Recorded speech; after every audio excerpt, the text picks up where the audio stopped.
Community radio ബെൻസിഗറിൽ ഇപ്പോൾ radio കൃഷിപാഠം തയ്യാറാക്കി അവതരിപ്പിക്കുന്നു ഷബ്ന നൗഫൽ. സാങ്കേതിക സഹായം ശരത് ആലാപ്സ്.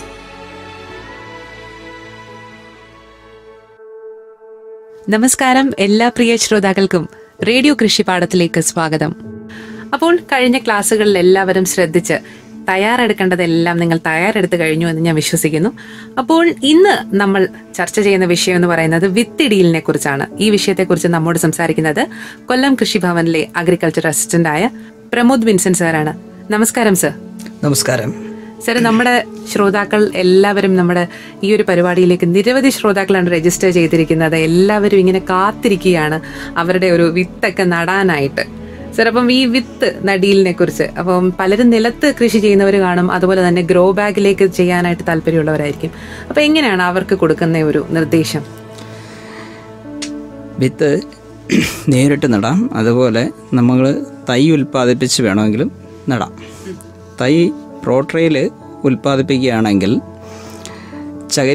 ചകിരിച്ചോറ് കമ്പോസ്റ്റ്, പിന്നെ അതിൻ്റെ കൂടെ മണ്ണിര കമ്പോസ്റ്റ് എന്നിവ ചേർത്ത മിശ്രിതം 1:1 മിശ്രിതം ചേർത്ത് നമുക്ക് അതിനകത്ത് നേരിട്ട് വിത്തിട്ട് ഒരു 10-20 ദിവസം കഴിയുമ്പോഴത്തേക്ക് തൈയാക്കി നമുക്ക് ഗ്രോ ബാഗിലോ തറയിലോ എവിടെയാണെന്ന് വെച്ചാൽ നടാം. സർ, അപ്പം ഡയറക്റ്റ് നടുന്നതുണ്ട്, അതുപോലെ തന്നെ പോട്രേ വെച്ച് നടുന്നതുണ്ട്. അത് ഏതൊക്കെയാണെന്നൊന്ന് പറഞ്ഞു കൊടുക്കും നമ്മുടെ ശ്രോതാക്കൾക്കായിട്ട്. സാധാരണഗതിയിൽ പ്രോട്രയിൽ നട്ട് തൈയാക്കുന്നത് ഏറ്റവും നല്ലത് പിന്നെ വഴുതന വർഗ്ഗങ്ങളാണ്.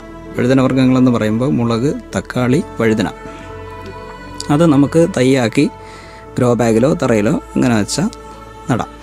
അതുപോലെ നമ്മൾ ഈ പയർ, വെണ്ട മുതലായവ വിത്ത് നേരിട്ട് നടുന്നതായിരിക്കും നല്ലത്. ഒരുക്കി വെച്ചിരിക്കുന്ന നിലത്തിലേക്ക് അത് ഡയറക്റ്റ് അങ്ങ് നട്ടു വെക്കുന്നതായിരിക്കും ഏറ്റവും നല്ലത്. കാര്യം ഇതിൻ്റെ വേരിന് ഷേക്ക് പറ്റിക്കഴിഞ്ഞാൽ അത് വിളവെടുപ്പിനെ വരെ ബാധിക്കും. അതുപോലെ വെള്ളരി വർഗ്ഗങ്ങളും അതുപോലെ തന്നെയാണ്. വേരിന് ഷേക്ക് വന്നു കഴിഞ്ഞാൽ അത് വിളവെടുപ്പിനെ ബാധിക്കുന്നതാണ്.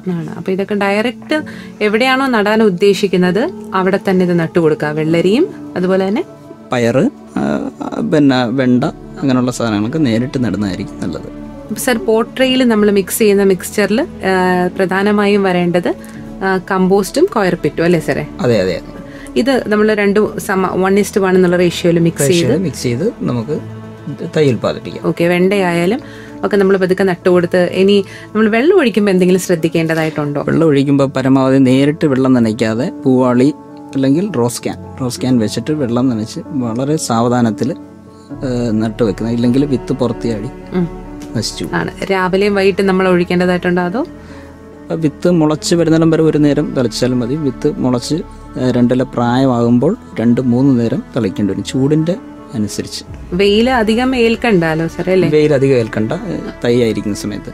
പക്ഷേ നട്ട് കഴിയുമ്പോൾ നല്ല വെയിൽ വേണം, എങ്കിലേ പൂക്കൾ കൂടുതലുണ്ടാവും. അതെ അതെ. അപ്പം പോട്രേ ഒന്ന് ഇച്ചിരി തണലത്തൊന്ന് കരുതി വെക്കുക അല്ലേ? അതിന് ശേഷം പിന്നെ ഒരു 2 വന്നു കഴിയുമ്പോൾ ഇച്ചിരി വെയിലൊക്കെ കൊടുക്കാം. ഓക്കെ. സാർ, നമ്മളിത് എപ്പോഴായിരിക്കും പറിച്ച് നടേണ്ടത്? നമുക്ക് സാധാരണ ഇതിലൊരു 10-20 ദിവസമൊക്കെ ആകുമ്പോൾ 2 ആഴ്ച കഴിയുമ്പോഴത്തേക്ക് ഇതിനെ പറിച്ച് മാറ്റി നടാം. മാറ്റി നടുമ്പോൾ നമ്മൾ നിലം നേരത്തെ ഒരുക്കി വെച്ചേക്കണം. കുമ്മായം ഇട്ട് 15 ദിവസത്തിന് ശേഷം വളമൊക്കെ ഇട്ട്, ജൈവവളം ഇട്ട് നമുക്ക് ഈ സാധനം നട്ടുവെക്കാം.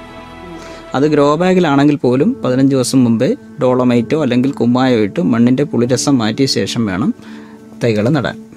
ചിലപ്പോൾ ഒരു സാധാരണ ഒരു ഗ്രോ ബാഗിലൊക്കെ നമുക്കിപ്പോൾ എത്ര തൈകൾ വീതം നടാൻ പറ്റും? തക്കാളിയൊക്കെ ആണെങ്കിലോ? 1 വെച്ച് നട്ടാൽ മതി. അതാണ് നമ്മുടെ വിളവിന് ഏറ്റവും നല്ലത്. 2 വെച്ച് നട്ട് കഴിഞ്ഞാൽ നമുക്ക് വിളവ് കുറയും, അത്രയും സ്ഥലം കുറഞ്ഞിരിക്കുകയാണ്. സാർ, അതുപോലെ തന്നെ വെണ്ടയാണെങ്കിലോ? ഏതായാലും 1 വെച്ച് നടുന്നതാണ് ഏറ്റവും അനുയോജ്യം. ചീര മാത്രമേ ഉള്ളൂ നമുക്ക് കൂടുതലായിട്ട് നടാൻ പറ്റുന്നത്. അതുപോലെ ഇപ്പോൾ പുതിയൊരു ട്രെൻഡായിട്ട് പഴയ കാലത്തിലേക്ക് തിരിച്ചു പോകുന്ന ഒരു രീതിയാണ്.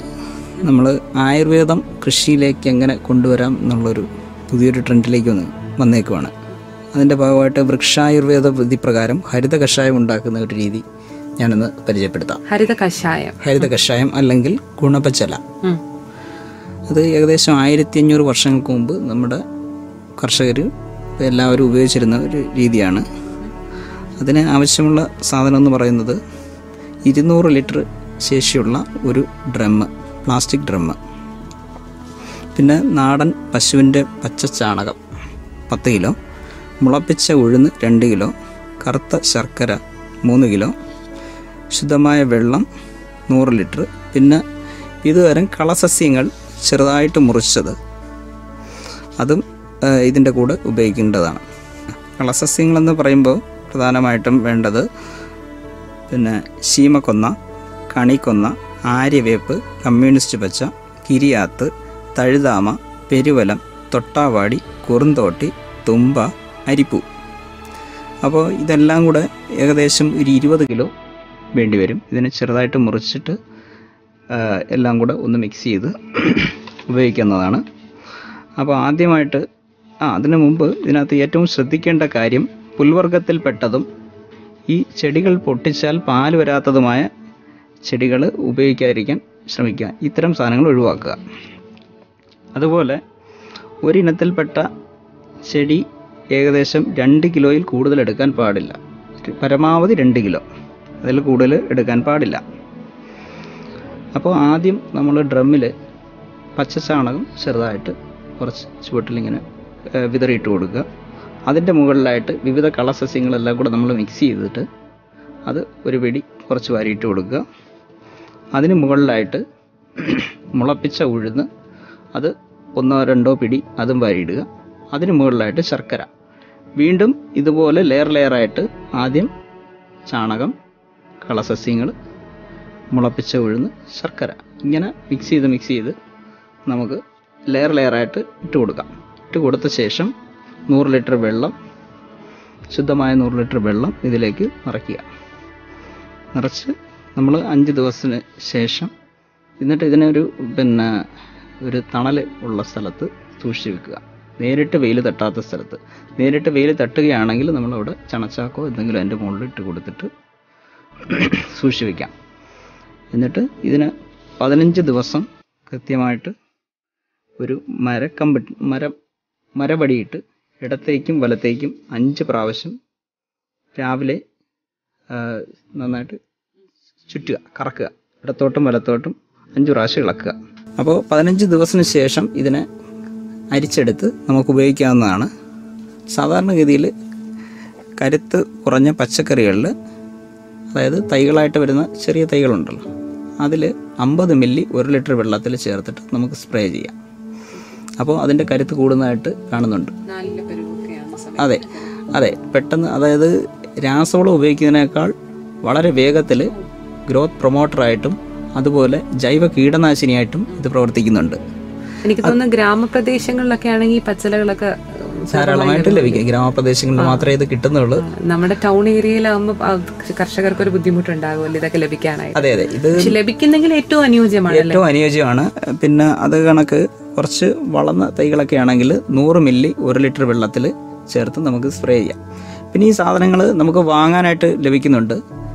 നമ്മുടെ ഹരിതലക്ഷ്മി ആത്മാ ഗ്രൂപ്പ് മേടയിൽ മുക്കിൽ തൈകളൊക്കെ ഉൽപ്പാദിപ്പിക്കുന്ന നമ്മുടെ നഴ്സറി, കൃഷിഭവൻ്റെ നഴ്സറിയിൽ അവരിത് ഉൽപ്പാദിപ്പിച്ച് വിൽക്കുന്നുണ്ട്, കുപ്പികളിലാക്കി കൊടുക്കുന്നുണ്ട്. ഇത് എത്ര കാലം വേണമെങ്കിലും നമുക്ക് സൂക്ഷിച്ചു വെക്കാം, കേടൊന്നും വരത്തില്ല. ഇത് ഇങ്ങനെ ഉപയോഗിക്കുന്നത് ഏറ്റവും നല്ലതാണ് നമ്മുടെ ആരോഗ്യത്തിനും. പിന്നെ ഒരു നാടൻ വിധി തിരിച്ചു കൊണ്ടുവന്ന് വീണ്ടും ഉപയോഗിക്കുന്നത്. അതെ, നല്ലിനം പച്ചക്കറി, രുചികരമായ പച്ചക്കറി നമുക്ക് ഇതിലൂടെ ലഭ്യമാകുകയും ചെയ്യും അല്ലേ? അതെ. ചിലപ്പോൾ നിരവധി ശ്രോതാക്കൾ സംശയങ്ങൾ ചോദിച്ചിട്ടുണ്ട്. പലർക്കും ഈ കയർപ്പിറ്റ് അല്ലെങ്കിൽ കൊക്കോ പിറ്റൊക്കെ ഡയറക്റ്റ് കിട്ടുന്നുണ്ട്. അവർക്കത് പ്രോസസ്സ് ചെയ്യാതെ, ഇപ്പൊ ചകിരിച്ചോറായിട്ട് എവിടെ തേങ്ങ പൊതിക്കുന്ന സ്ഥലത്ത് നിന്നൊക്കെ ലഭിക്കുമല്ലോ, അതൊക്കെ ഉപയോഗിച്ച് കൃഷി ചെയ്യാൻ പറ്റുമോ എന്നൊരു ശ്രോതാവ് സംശയം ചോദിച്ചിട്ടുണ്ട്. അത് ഒരിക്കലും നല്ലതല്ല. ഈ ചകിരിച്ചോറ് നേരിട്ട് ഉപയോഗിക്കുന്നത് ചെടിക്ക് കേടാണ്. അപ്പോൾ നമ്മളതിനെ കമ്പോസ്റ്റാക്കി മാറ്റി ഉപയോഗിക്കാം. ഒന്നുകിൽ അതിൻ്റെ കൂടെ ചാണകം മിക്സ് ചെയ്തിട്ട് അതിനെ 2-3 മാസം ഇട്ട് കമ്പോസ്റ്റിംഗ് പ്രോസസ്സ് കഴിഞ്ഞ ശേഷം കമ്പോസ്റ്റാക്കി ഉപയോഗിക്കാം.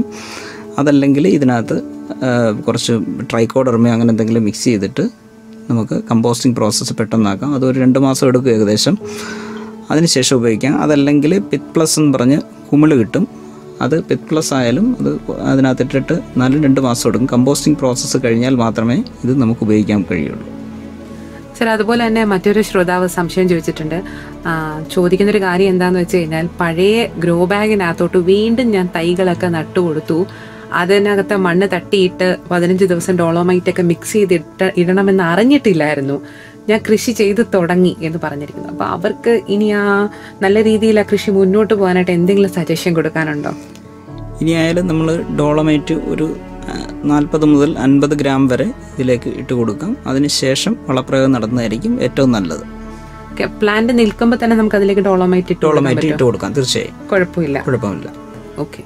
ഇന്നത്തെ റേഡിയോ കൃഷിപാഠം ഇവിടെ പൂർണ്ണമാകുകയാണ്. ഇതുവരെ നമ്മോട് സംസാരിച്ചത് കൊല്ലം കൃഷിഭവനിലെ അസിസ്റ്റന്റ് അഗ്രികൾച്ചർ ഓഫീസറായ പ്രമോദ് വിൻസെന്റ് സാറാണ്. Thank you sir.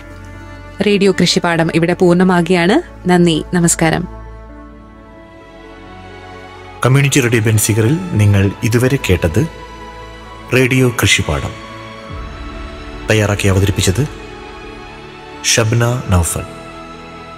സാങ്കേതിക സഹായം ശരത് ആലാബ്സ്.